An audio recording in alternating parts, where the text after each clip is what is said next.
past week in my training, I had a big nutritional breakthrough, and that breakthrough was salt.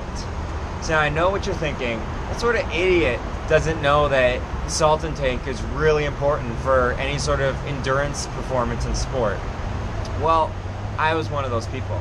It's not that I didn't know that it was important, but I figured that what I'd been doing was fine, so I never really looked into it anymore. I never experimented, and I just accepted that what I was doing was probably as good as it ever needed to be. Well, I was wrong.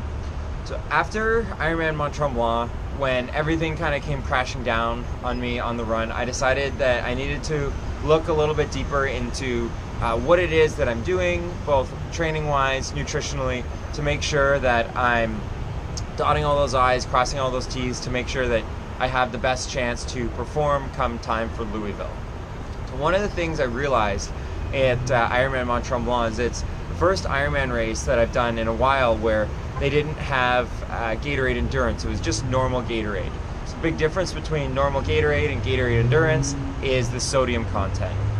So in past races, for example, in Maryland last year when I crossed the finish line, or even when I did Lake Placid earlier this year, across the finish line I felt completely spent, but I suppose that the extra salt that is in Gatorade Endurance compared to normal Gatorade gave me just enough to be able to get to that finish line.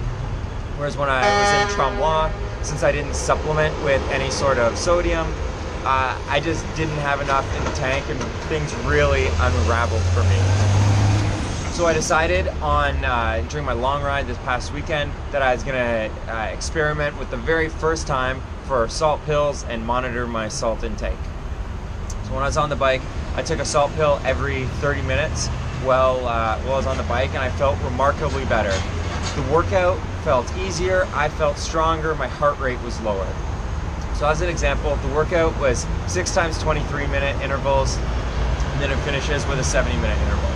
And in the 70-minute interval this weekend, I was 10 watts higher, my heart rate was 5 beats lower, and it felt much easier than what it did the previous workout.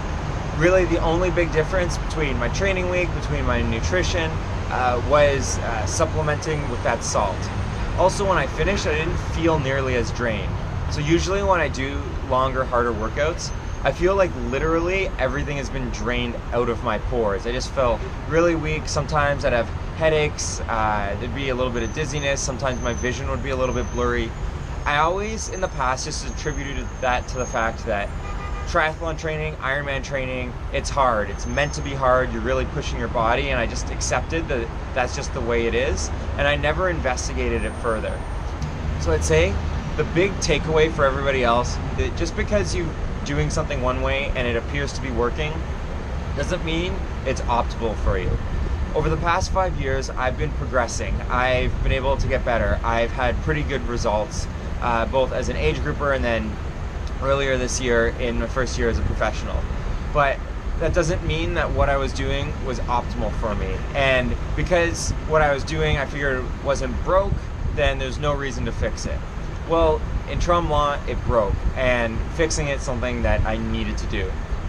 So you might want to look into your nutrition, your training methods, and see if there's any areas where you have opportunities to improve, to become a fitter, stronger, happier athlete.